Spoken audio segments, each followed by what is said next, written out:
এখন তোমাকে যেটা বলি যে যেমন স্থানীয় মানুষরা জানাচ্ছে আমি বলতে পারি যে বিজেপি একটি প্রতিবাদী দল থেকে ঘটনাস্থলে মুহূর্তে এসে পৌঁছেছে যেখানে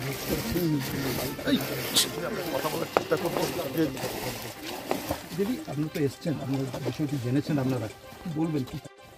গৃহবধূকে ধর্ষণ করে খুন করলো, তো সারা রাজ্যে আজকে যেভাবে খুন খারাপি চলছে, আরজিকর, জয়নগর, এইরকম আরজিকর জয়নগর শুধু না, সব জায়গায় এবং প্রত্যেকটা জায়গায় ধর্ষণ খুন।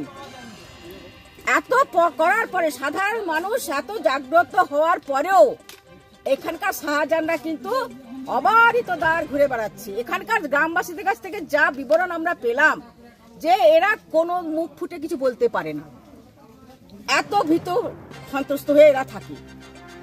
তো আজকে আমরা স্পটে এসে দেখছি যে এতক্ষণে ওদের বাড়ির সামনে একটা ব্যারিকেড করে দিয়েছি। বাড়িতে খুন হয়নি, ধর্ষণ হয়নি, হয়েছে ওই যে কলতলার কাছে, অথচ সেইখানেই মেরেছে, সেখানে কোনো ব্যারিকেড নেই।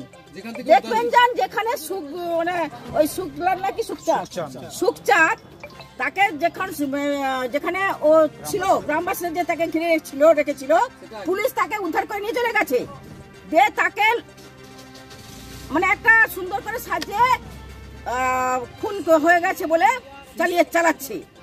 যাই হোক, তো সেখানে তারা ব্যারিকেড করেছে, সেখানে আমাদের যাওয়ার দেখার কোনো অধিকার নেই। তাহলে এই তো পরিস্থিতি। প্রমাণ লোপাটের জন্য যা যা করার দরকার এবং তাদের ফলে যা যা করার দরকার পুলিশ কিন্তু সব প্রশাসন করে যাচ্ছে।